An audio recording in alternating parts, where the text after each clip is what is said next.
Welcome to Azeroth United, a weekly podcast about World of Warcraft. My name is Denethar, and I am your host. Welcome, everyone. Thank you so much for joining us. Today is Thursday, December 12th, and this is episode 65 of Azeroth United. We have a great show lined up for you today. We are going to be talking about patch 11.0.7. It's going to be hitting the live servers on Tuesday. And we're also going to talk a little bit about the Mythic Plus and Crest changes that just went in from Blizzard last night. So should be quite a ride. So pull up a chair, sit back, relax, and enjoy. And as always, if you have any questions or comments about the podcast, or if you have a particular topic that you'd like to hear discussed, please email us at azerothunitedpod@gmail.com. Also, if you're enjoying the show and you'd like to help us out a little bit, you could give us a 5-star rating and review on Apple Podcasts or Spotify. Those both really help out the distribution tremendously. So if you could do that, that would be great. If you're watching us on YouTube, you could give us a like and a subscribe. That would also really help. We do have a Patreon set up, and at this moment, I'd like to take just a moment to thank our patrons who give their IRL money to help support Azeroth United. So to Judge Omni and Stug Life, thank you so very much. You really help make Azeroth United possible, so thank you very much. If you'd like to join the Patreon, you can get there by going to our link tree, which is linktr.ee/Azeroth United, because it's just patreon.com/Azeroth United. Or you can check out the show notes. Link will be in there as well. Before I get to the news, I wanted to do a quick rundown of what I got up to last week in World of Warcraft.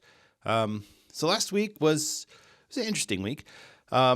This was going to be a pretty benign segment until last night. But so last week I took a little bit of a break from the Death Knight. I was having a rough time, and I needed a minute to just take a little bit of a break. So I did. I took a small break from Raid last week, unannounced. So that's my bad. Sorry. But yeah, it turns out I really needed it, and gave me some clarity. But I spent the time working on my druid. So I've got a resto druid who's a guardian druid right now because I wasn't having fun with resto, but I'll be switching him back to resto for season 2. Did a bunch of stuff on him, having a great time on that character.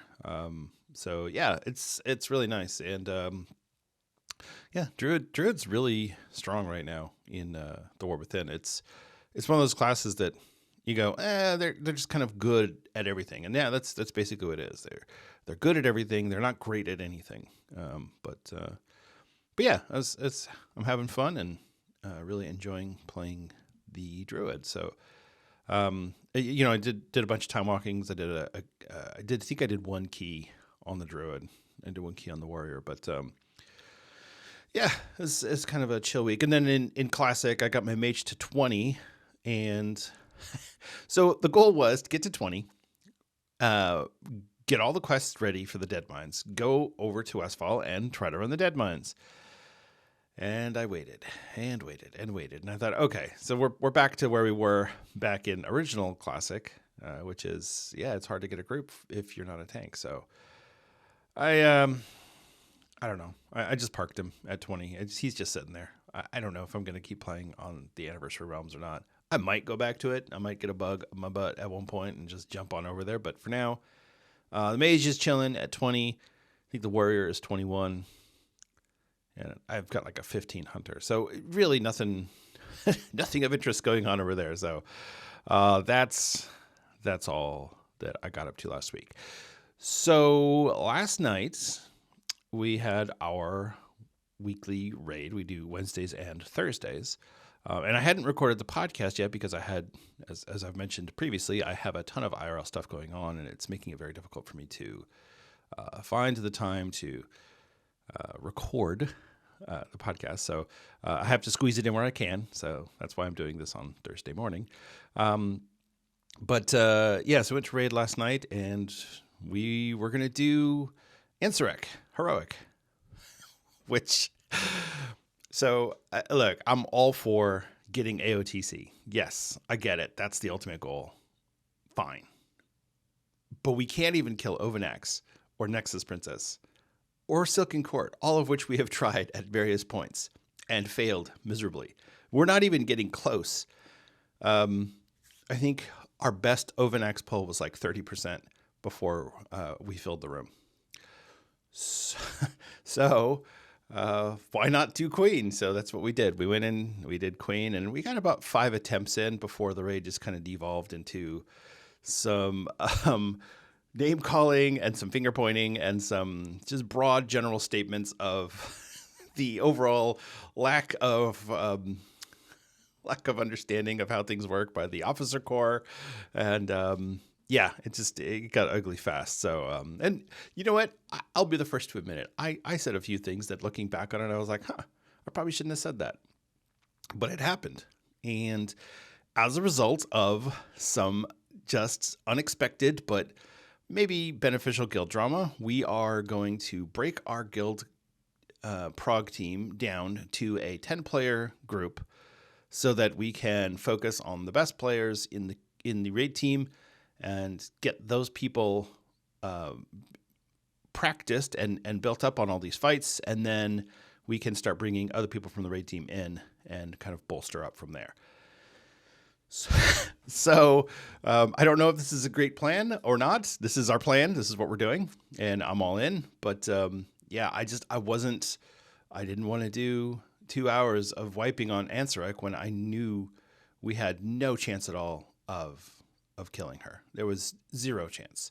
It'd be like skipping, the last 4 bosses or the last 5 bosses in Vault of the Incarnates and trying to kill Razageth. Like, I'm sorry, but the mechanics on that are way too difficult for people who can't do the previous mechanics and who are also have low DPS in order to be able to do the fights before enraged timers or before mechanics just wipe you out. Because at the end of the day, it's like, if you can do the mechanics perfectly forever, great. But most people can't. Even people who are good are going to struggle with those mechanics when you're forced to do them over and over and over again. And that's where we are.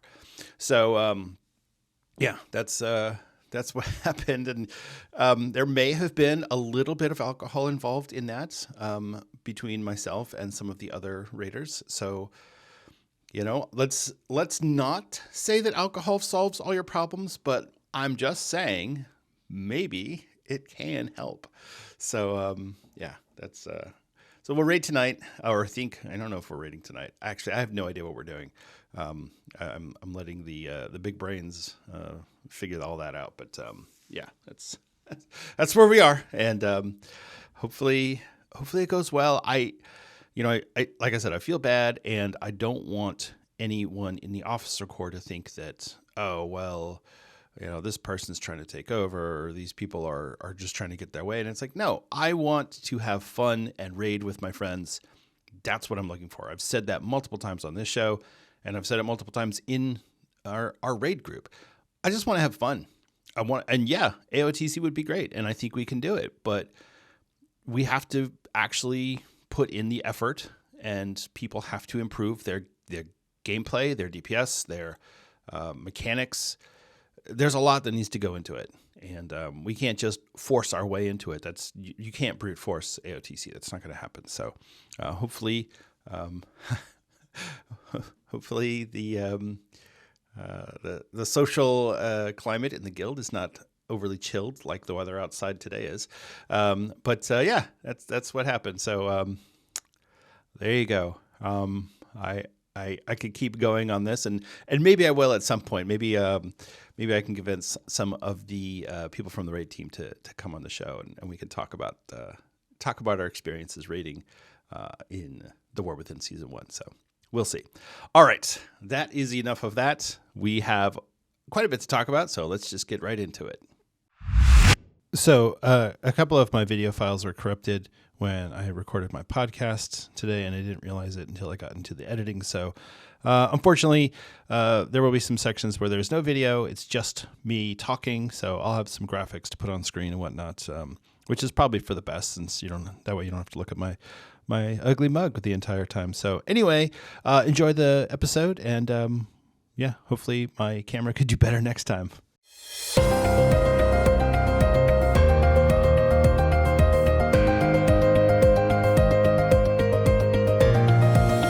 It's time for the news. In Blizzard news, so I'm not going to dance around it. Let's just get right into this Mythic Plus and crest thing. This dropped last night from Blizzard. So first of all, on Tuesday, people noticed that the crest cap had been removed, and everyone was like, well, that's great, but it doesn't really help anyone because that's not the issue. The issue is crest acquisition, not, I can't farm as many crests as I want. I have a hard time farming the crests that I need, especially for people who are trying to get gilded crests. The highest level crest, it's a pain to get. You have to do a +8 Keystone or Mythic Raid in order to get those. I think you can also get them from Silken Court and Azeroth. I wouldn't know because we haven't killed those bosses yet. So yeah, you'll get gilded crest from Heroic Azeroth and Heroic Silken Court, Mythic Raid, and +8 Keystones and above. So a lot of the complaints centered around the fact that they added they added 2 more rows to the myth track. So instead of being 4 rows, it's now 6, and that requires an additional 30 crests per piece of gear to upgrade your gear all the way. And the problem there, of course, is that people are never going to be satisfied with, my gear's pretty good. It's like, no, my gear needs to be maxed out. Other issues were crafted gear at the highest level required 90 gilded crests, which is a lot of crests, because you're going 6. You're basically creating 6 rows worth. And so Blizzard decided it was going to be 90. I don't know why they decided on that. I don't know why they made those changes. They never said why they made those changes, if they were trying to slow down gearing or who knows. But this is basically the way it works in the War Within is the gear goes up to, if you remember in Dragonflight, there was those pieces that were a little bit higher than the rest. And this is that's basically what everything is now.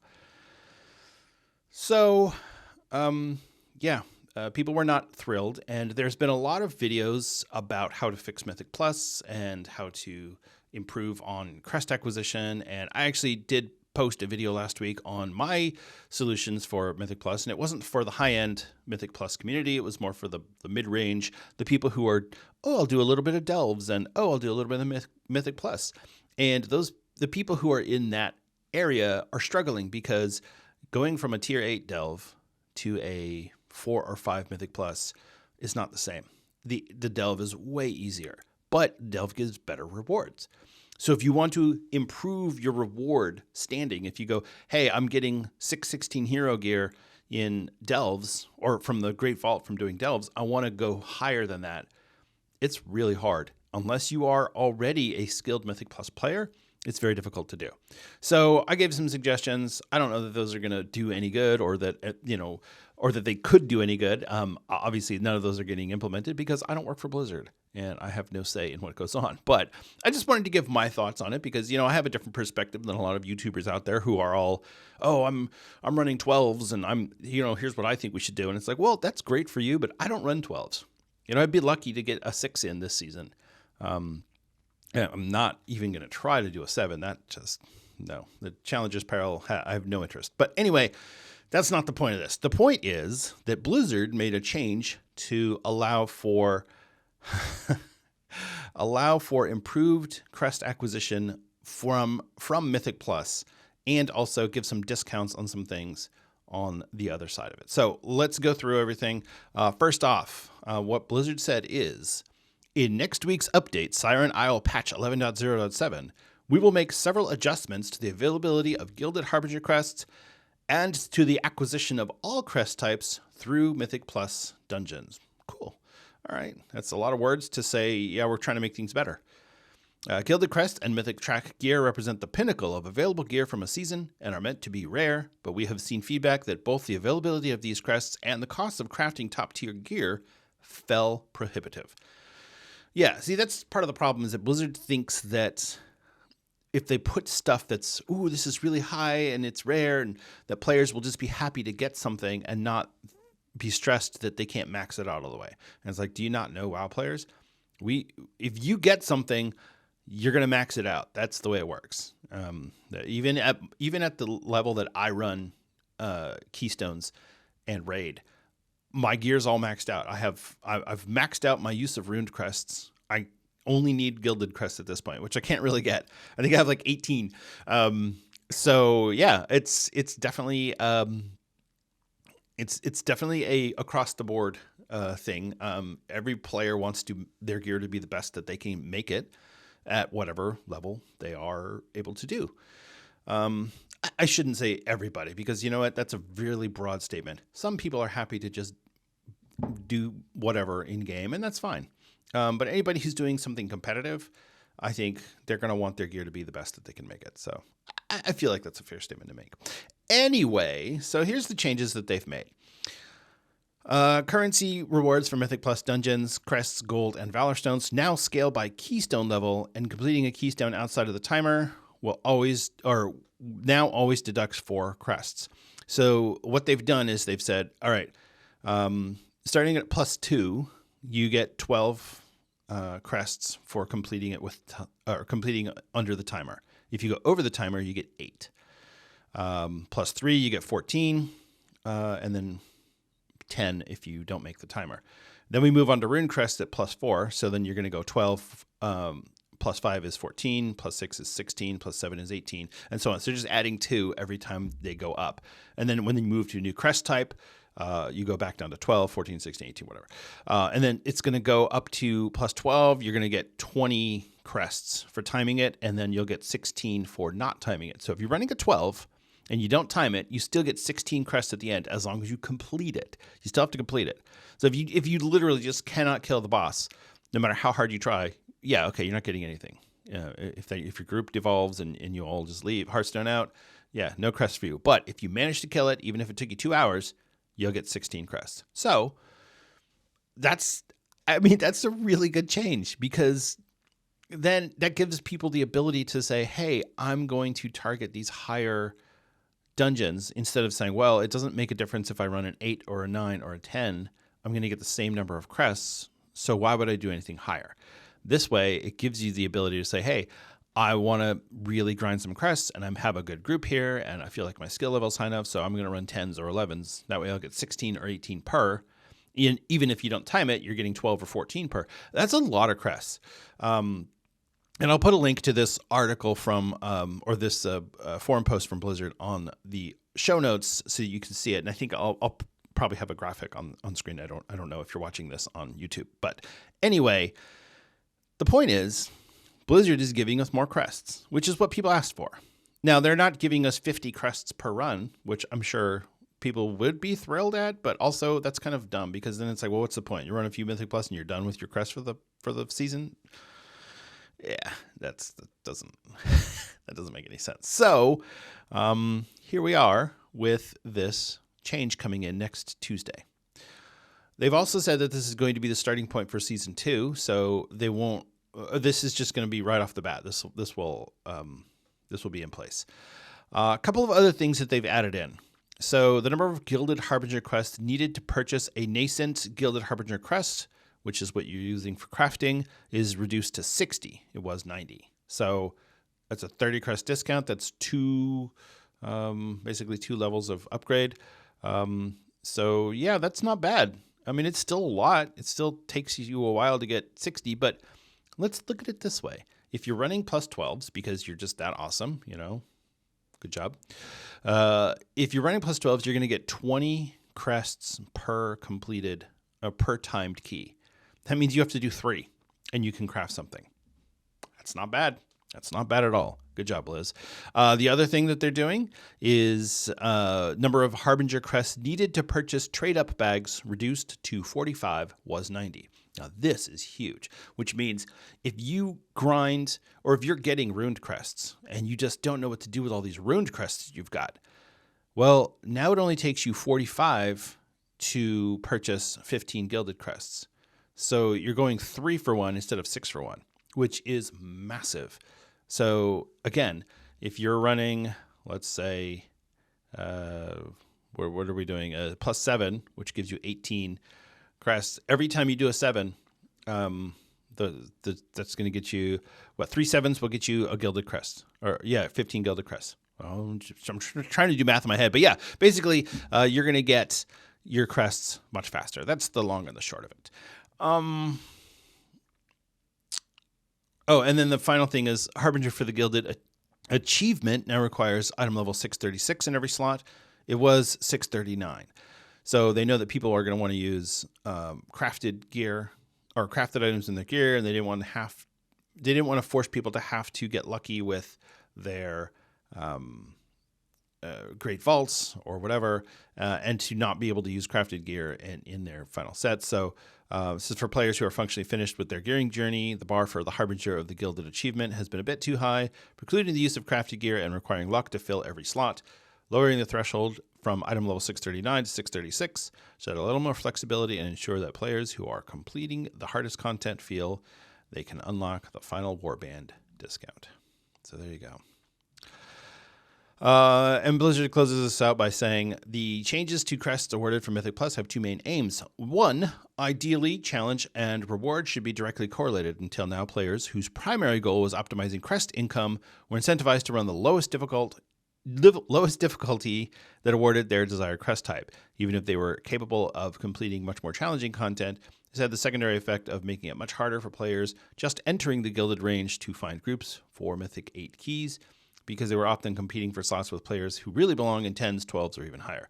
And this is something that a lot of people complain about with their alts. Like, I can't gear my alts because I can't get into groups. And even if I do get into groups, it's going to take me months to get as many crests as I need. So, yeah. And then they say, while it's important for all members of the Mythic Plus group to have a shared interest in finishing a dungeon within the timer, rather than just the key holder, dropping from a reward of 12 crests down to 5 crests when the timer was missed felt overly punitive. Currently in patch 11.0.5, for example, a group who fails to beat the timer in Mythic Plus 7 will receive more crests for their effort than a group who crushes the timer in Mythic Plus 4. We hope that the difference of 4 crests strikes a better balance of incentivizing group effort while still feeling rewarding. I think they messed that up. Basically what they're saying is if you go back to the chart and you fail to time a plus 7, you're going to get 14 crests. Whereas if you obliterate the timer on a plus 4, you'll get 12 crests. So you get more crests for failing a 7 than you do for completing a 4. So just let that sink in for a minute. For the people who are afraid of running 7s, like me, who say, I'll never run a 7, hold on now. What if we don't time it, but I still get 14 crests for it? Not bad. As long as you can time it, or as long as you can complete it, you're good. Timing it is no longer as crucial. And yes, so there's still key depletion. And that was one of the things that I mentioned in my YouTube video last week was I think they should get rid of key depletion. This really makes it less punitive.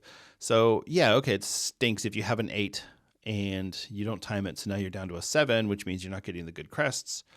Yeah, that sucks. Or if you have a 10 and it drops you down to a 9, that means you're not going to get myth gear in your vault. Yeah, that sucks. But, I mean, whatever. Who cares? It's fine. And actually, if you finish the 10 but you don't complete it, you're still going to get that myth gear in your vault. So, I mean, really, where's the problem? It only becomes an issue at high level. People who are doing 12s and above. And honestly, those people, as was pointed out by YouTuber Quasi in his video, those people want to suffer. That's why they do higher level keys. That's what they want. They want to suffer. So there you go.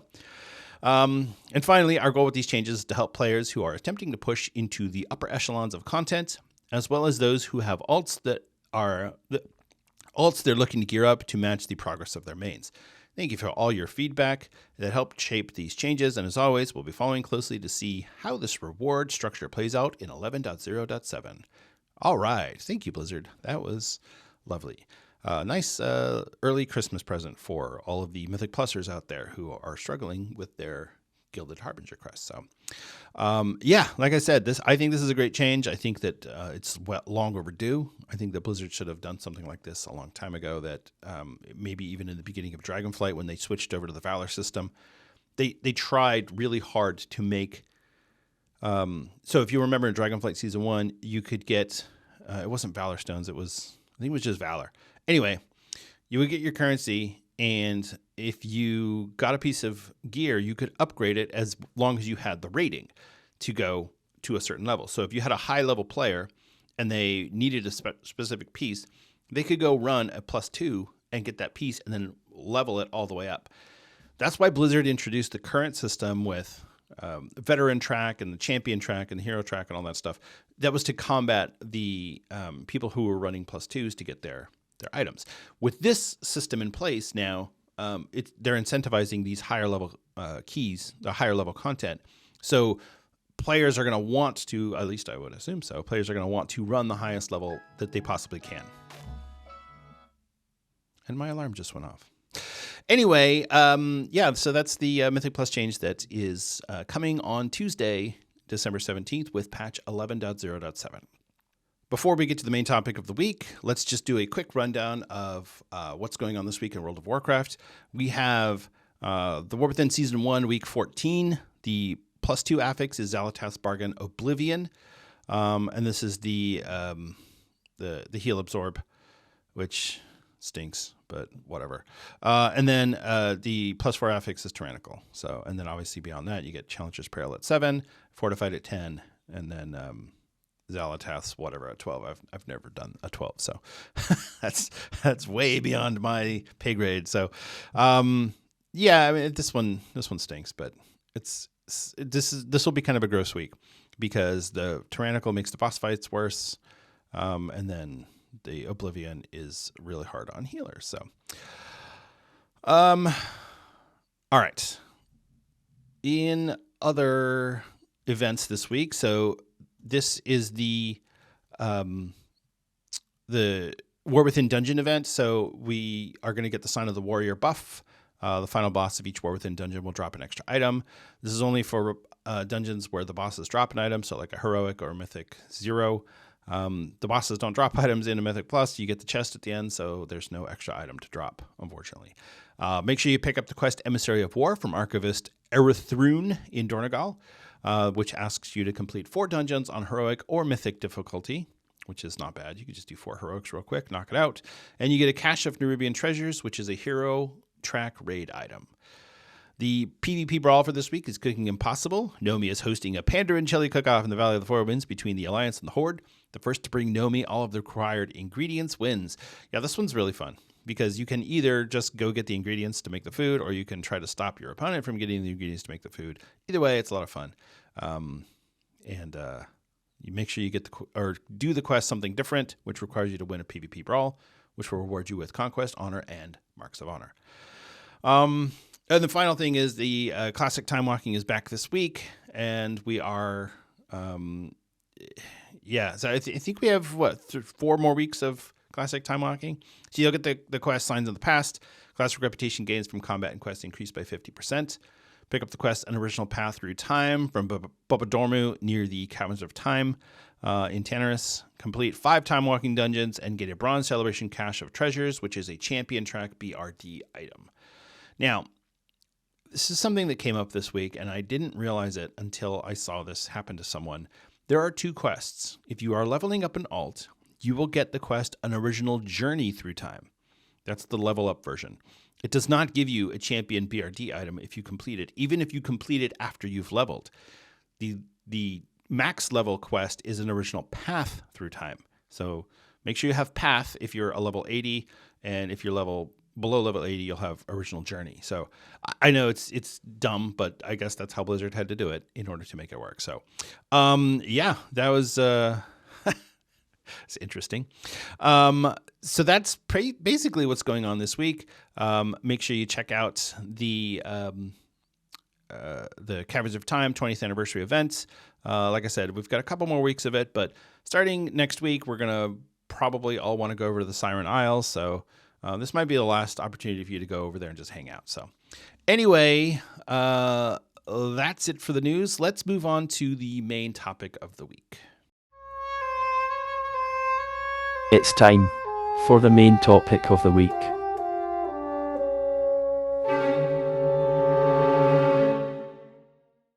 All right, so patch 11.0.7 is going to be hitting the live servers on Tuesday.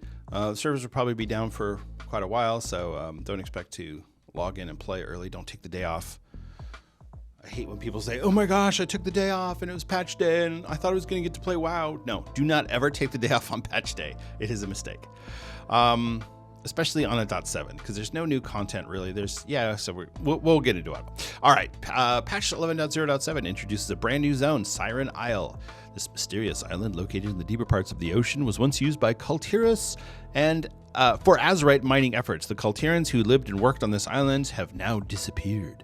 Signs of their existence remain, yet no one is to be found. Something is calling players to these islands, and many secrets will be unveiled upon arrival. So we're just building on the story for the giant Azerite crystal, like Belladar, and we'll get some quests there, and it should be very interesting. So I'm very much looking forward to this patch, just from a story standpoint.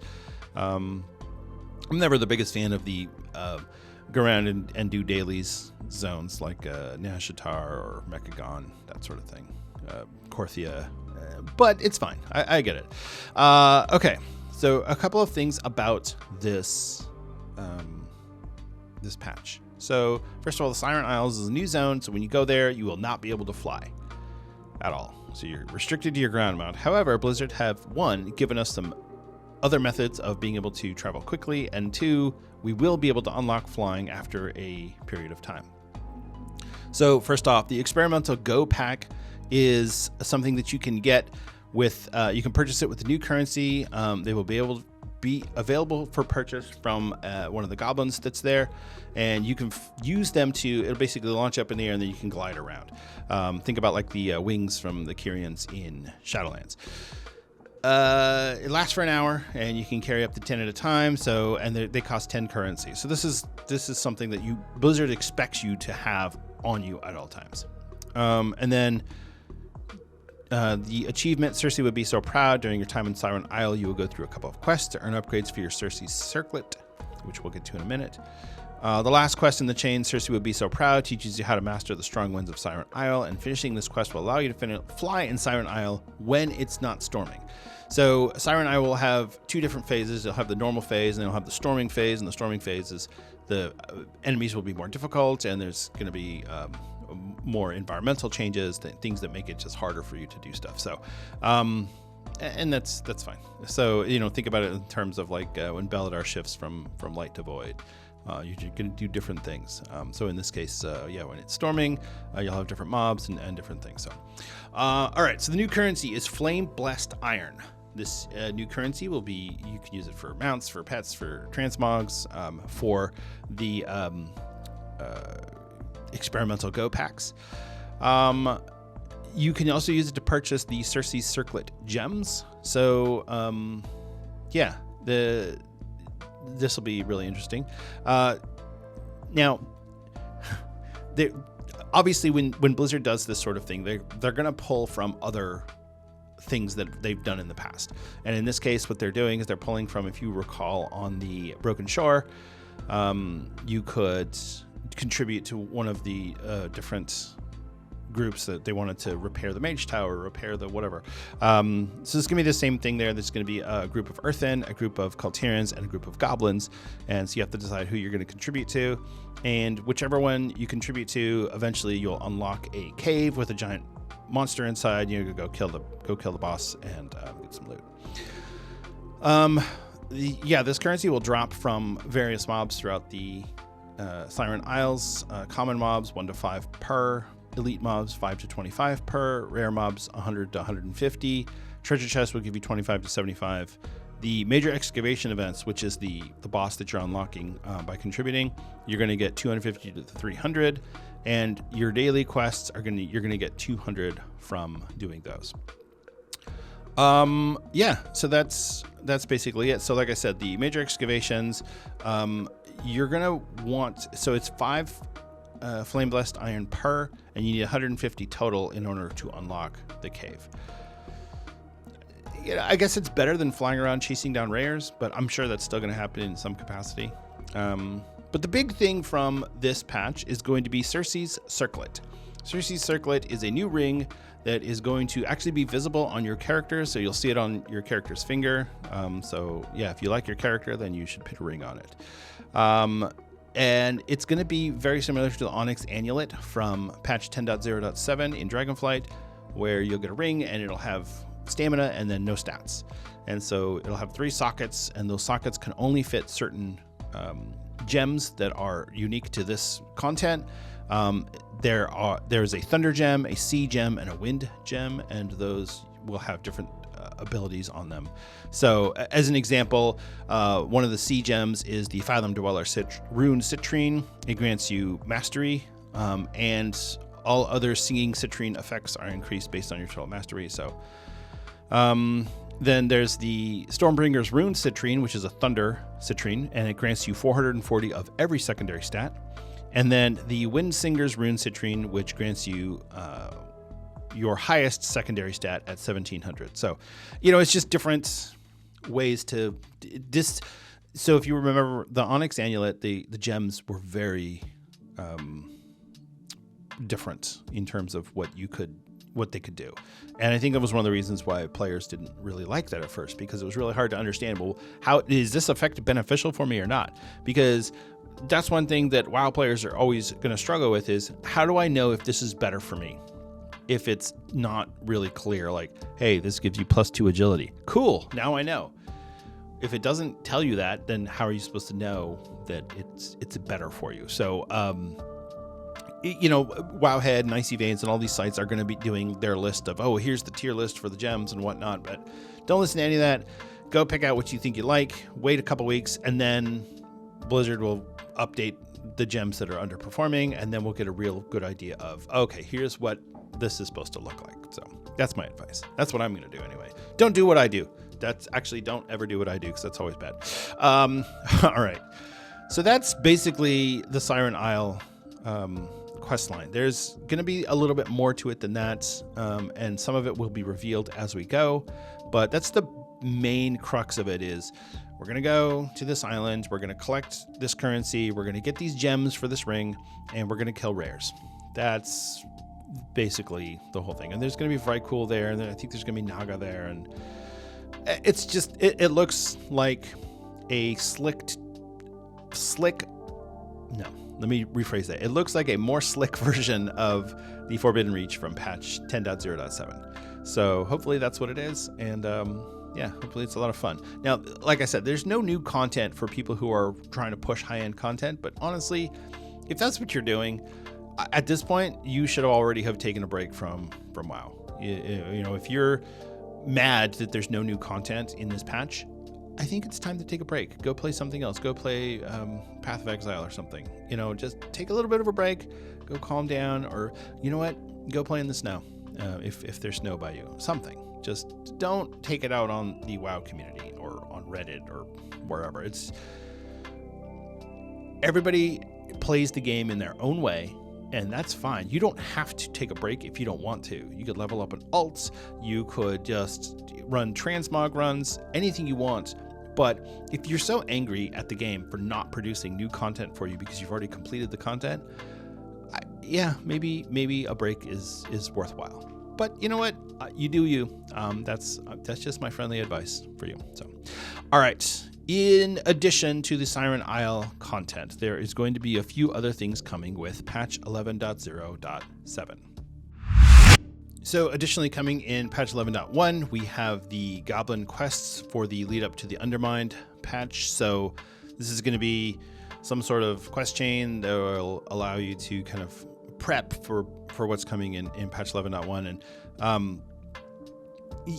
patch 11.1, I'm assuming is coming in mid-February, but I guess we'll see, and we'll see what form those quests take. So then there's the Kirin Tor story quests, which are going to be the follow-up quest dealing with the fallout of the loss of Dalaran and the future of the Kirin Tor and all that. So that'll be interesting as well. Patch 11.1, I'm really excited about, not just for the new content in season 2 and all that, but we're going to the Goblin Zone, and I really liked the Goblin Zone from Cataclysm, the starting area. So this is really exciting to me. I'm really hoping that we can get some really good, fun Goblin shenanigans. But I guess we'll see. And I'm sure Blizzard has plenty more surprises in store for us. One of the things with this patch is that I feel like Blizzard added extra stuff in this patch that they probably would have wanted to add in patch 11.0.5, but because that patch was overshadowed by the anniversary event, and then that turned out to not be a lot of content that players were looking for, it feels like we haven't had a good patch in The War Within since launch. So yeah, hopefully this is a good patch and it lives up to players' expectations. But yeah, I'm expecting this patch to be released on February 18th, and then Season 2 will be released on the 25th. So, but we'll see. All right, racial ability tuning. So some of the races in game have had their racial abilities change slightly. Some of these are good, some of these are not great. Ultimately, none of them are particularly game-changing or game-breaking, but it's just kind of interesting to see Blizzard continue to iterate on the different abilities in the game and just really kind of tweaking things and making sure that everything looks good.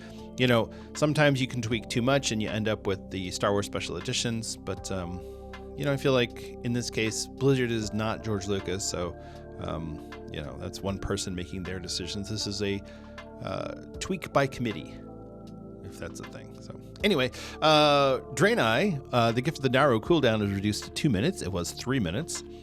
The High Mountain Tauren, Rugged Tenacity, the effect is increased by 50%. The Lightforged Draenei, Light's Judgment radius increased to 10 yards, was 5, and its visual size is increased.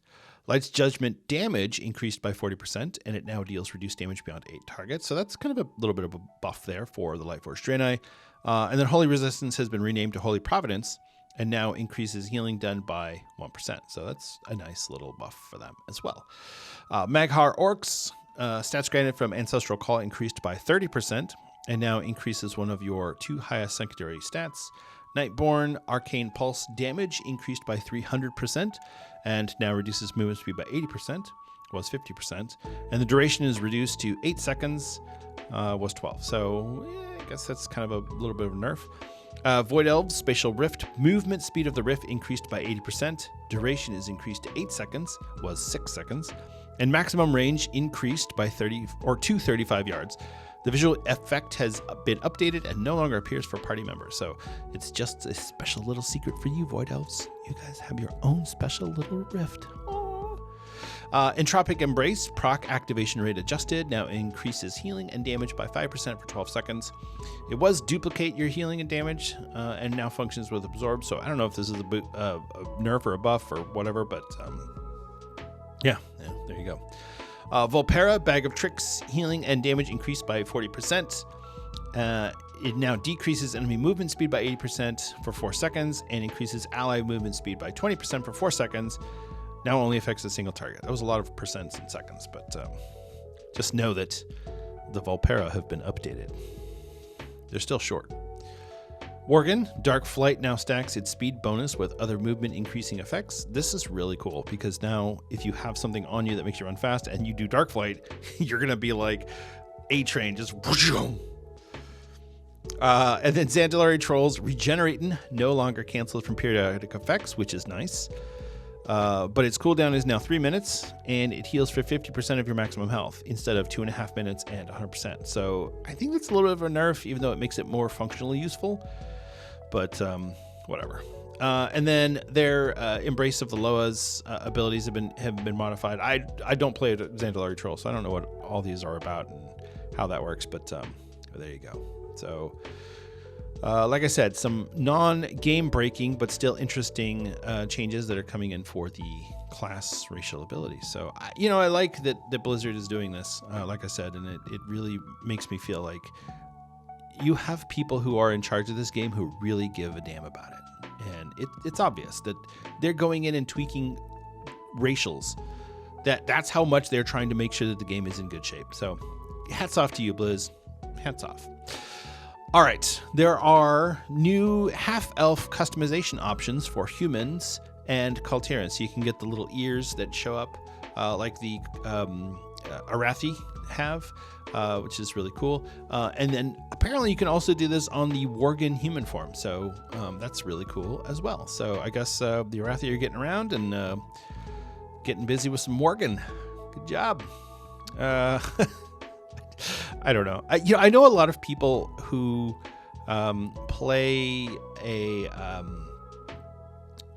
half elf, like as if it's D&D, but they either have to play a blood elf or a void elf, or just RP themselves as a half elf, even though you can't really do it, or you have to play an evoker or a Drakthir so that you can have the ears. This is a really good way to just give this to people. Honestly, it's something that we should have had in the game a long time ago, but we didn't. So it's in there now, or it will be on Tuesday. Okay. The Turbulent Timeways event will start on January 7th and run through February 25th. So this is the first part of why I think that the patch will release on the 18th. We'll get to the rest of that in a second. But Turbulent Timeways event will go from January 7th to February 25th. It's going to run through 7 different time walkings. I'm assuming that's going to be Classic through Legion. We still don't have any word of BFA time walking, which is kind of odd. I would have assumed that we would have had something by now, but I guess Blizzard is just not playing those cards right now. I don't know. Yeah, so still no BFA time walking. Not that I'm dying for BFA time walking. I just find it a little odd and a little suspicious. So the Turbulent Timeways event, if you don't recall from Dragonflight, is for the last few weeks of a season, you're going to get time walking every week. And each one of those weeks, it'll be a different time walking expansion. And then you'll get the quest each week for 5, complete 5 time walking dungeons. And you'll get a piece of hero track gear from Nerebar Palace as a reward. So it's a really good way to gear up alts. Or if you haven't geared up your main all the way, this is a really good way to get a couple pieces of gear. You don't get to choose. There's no determinism here. So you get what you get. But I think I got like 2 or 3 cloaks last time on my warrior, but last time Turbulent Timeways was around. But yeah, this is a really fun event. And then there's also going to be a mount, which is a bee mount. I wrote the name down somewhere and I lost it, so just know that it's a bee mount. So if you like bees, at least as far as riding them as mounts in World of Warcraft, you're going to want to complete each week of the time walking. So I think each week that you complete will give you credit toward the achievement, and then once you complete it all 7, I think it'll be 7, you'll get the mount. So that will be really cool and really fun for World of Warcraft players who love bee mounts. In addition, during this event, we'll be able to experience the new cross-faction queuing. So you can queue cross-faction if you have a complete group for time walking, heroic, and normal dungeons. So that means if you've got your guild group and you've got someone who's an orc and someone who's a human and someone who's a night elf and someone who's undead, you can run through time walking as long as you have a full group of 5 players. You can't go in with 4 and pick up your 5th in the time walking queue. It has to be a full group of 5. And I guess there's a technical reason that they had to do it this way. But regardless, you couldn't run time walking with your guildies before if somebody was the opposite faction. Now you can. So they're just making more and more ways for us to be able to play with each other regardless of what faction we are, which I think is great because people make friends through Discord and through other means. And it's no longer about, well, you're my faction, and so you're going to be my friend. You just make friends with people, and who cares if it happens to be a Volpera or a goblin or a gnome or, well, maybe not a mecha gnome, but you know what I'm saying. So I think this is a really good change, and I'm glad Blizzard is doing this. But yeah, like I said, I think there's some sort of technical limitation about having a cross-faction group pick up a person in the queue. I guess whatever. This doesn't seem like it's a principal decision from Blizzard. I think it looks like it's a technical decision. Anyway, so you can do that. And then also you'll be able to do unrated PvP, so like Battlegrounds and stuff like that. So that'll be really fun. I think that's good. Players need more ways to be able to play with their friends. Honestly, to me, that's really what it boils down to. Let us play with our friends, Blizzard. You know, this isn't my enemy. Oh, my mortal enemy. You are an orc and I am a human. No, it's just... This is Tom, you know, he works in accounting. He just happens to play Horde. Anyway, so there you go. And then the final thing that's coming in patch 11.0.7 is Plunder Storm is returning. So this will be a new Plunder Storm event. It'll run from January 14th to February 18th. We're going to get new practice mode, which I'm not sure exactly what that is, but I guess we'll find out on January 14th. And then we'll have a new Plunder Store. So instead of building up renown to get your rewards, you will be able to collect plunder and then use that plunder to purchase your rewards from the plunder store. And there's going to be some new transmogs and some new mounts, as well as the stuff that was on there before. So you can buy, if you didn't get everything from before, you can go back and buy it, including the Plunder Lord's Finery, apparently. So yeah, that's pretty cool. And it's going to vary based on, if you open up a chest, you're going to get more plunder based on if it's a larger chest, but it takes longer. And if you win the match, you get like 800 plunder. And if you, whatever. You get 500 plunder to win. And then the daily quests that you get will give you 800. So you'll be able to get at least 800 a day if you complete that quest. So, and it's always something weird, like open 2 treasure chests, or kill 2 rares, or pick up this power or something. So yeah, Plunderstorm is fun. I didn't like Plunderstorm when it first came out. I thought it was stupid. I thought it's PvP. I hate PvPing. I don't want to do this. The renown system is terrible. I'm bad at it. I'm just going to get killed constantly. And while those things did still end up being true, I did have fun with it. So regardless of dying a lot, I had fun. And so, I do get the appeal of the Battle Royale format. You go in there, you grab what you can, and you die. It's like, okay, well, that was fun. So for me, running around, and my gameplay ended up being try to get as much plunder as I could. And at the time, it was to earn renown, but now it's just to get the currency before I see another player. And then when I see another player, especially if they start running towards me, I just start jumping. And then they can just kill me, and then that's it. And then I get into the lobby again and start another plunder match.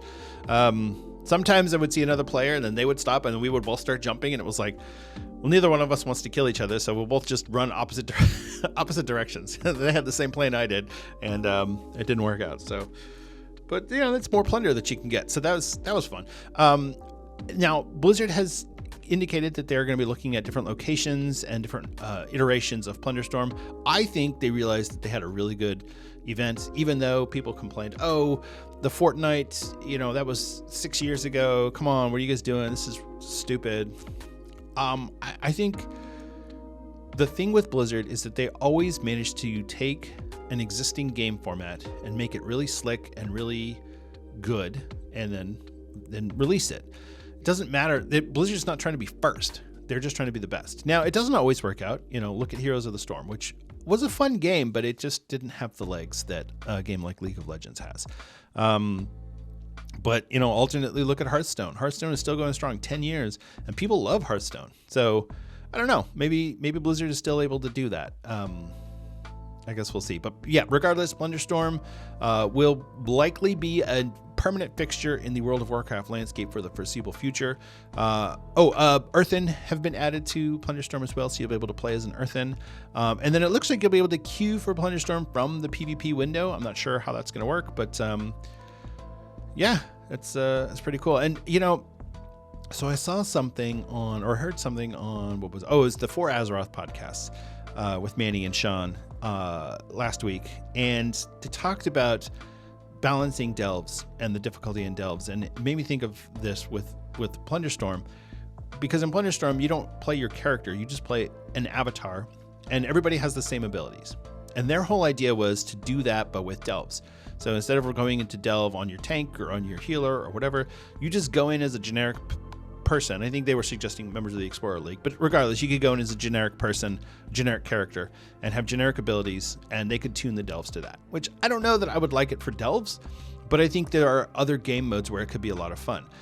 People say that PvP is not about skill, it's about, or not about your gear, it's about your skill, and it's like, well, if you're so skilled, then you could play any character, right? So maybe that's something that, maybe not for every game mode in PvP, but certainly for some of them. Could you imagine doing Battlegrounds, but with Plunderstorm type characters? That could be a lot of fun. Running through Alterac Valley with your Plunderstorm characters instead of your regular WoW characters. It certainly levels the playing field, even though the maps are still imbalanced. But regardless, it's just a thought that I had when I was listening to that other podcast. So there you go. That's what's coming in patch 11.1. Quite a bit of stuff. It's like I said, I think that the anniversary events in patch 11.0.5 overshadowed all the other content, and so it really felt like we haven't had anything new since launch, and so this patch feels a little bit bigger than it really is, because this is not a lot of content. but it feels like a lot because we haven't gotten anything since August. So yeah, this is really exciting, and I'm really looking forward to it.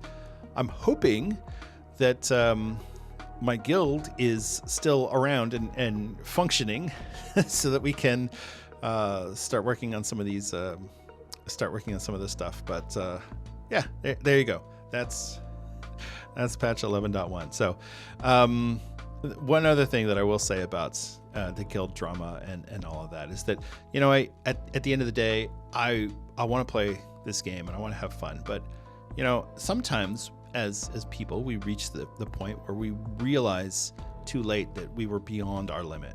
And I do think it's important to recognize that and to be able to self-correct and say, I'm beyond my limit, so I'm going to deal with it in my way, rather than forcing somebody else to come to you. So I hope that I didn't get to that point. I certainly hope that I got my message across without being too much of a jerk, but you know, maybe not. I guess history will be the judge. We'll be the judge of that, and we'll see. So anyway, that's going to wrap up our show for today. Thank you so much for listening and for watching. I really do appreciate it. It is always a pleasure and a privilege to get on this microphone and talk to you. As I've mentioned before, I have had some really difficult times with the scheduling, and so for the next few weeks, Azeroth United will be released on a random day throughout the week. And I'll just start posting on the Discord and on Twitter and Blue Sky when I'm going to release. So if you're interested in knowing when the podcast is coming out, I'll put some information out there. I think I'll start doing that. So anyway, thank you again for listening. If you want to get in touch with me, you can reach me on Twitter is probably the best, Twitter or Blue Sky. I am at Denethar on both of those platforms. You can also occasionally catch me streaming on Twitch and on YouTube. I'm probably going to start streaming our raids on YouTube after last night's raid. So look out for that. And the Twitch and YouTube are both Denethar01. So I'll have all the links in the show notes, in addition to our link tree for Azeroth United, which is linktr.ee/Azeroth United. Our Patreon is patreon.com/Azeroth United. You can check out the Twitter for the Azeroth United show, and the Blue Sky for the show as well. Those will all be in the show notes, in addition to our Discord link. So if you want to check any of those out, that's great.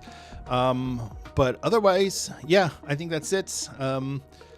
It's been a it's been a week, and I'm certainly happy that some of the dirty laundry in our guild got aired out, but maybe not thrilled in the manner in which it was done. So anyway, thank you again for listening. It's really been a wild ride for me, and I've had a good time. So yeah, as we get closer to the end of the year, I'm starting to think about like maybe a Christmas episode or something along those lines. I've got my Christmas lights up, and yeah, we'll see how that goes. I don't know. And I do want to do something special for the end of the year. So hopefully I'll be able to do that. So, all right.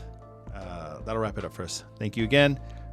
Remember to be good to each other out there. That's a real person on the other side of that keyboard. And, you know, maybe they like PvPing and you don't, but you're both playing Plunderstorm. So you'll just have to deal with it. So don't get upset and don't stress too much, and just relax and enjoy and have fun. So, all right. Take care. I love you all, and I'll see you in Azeroth.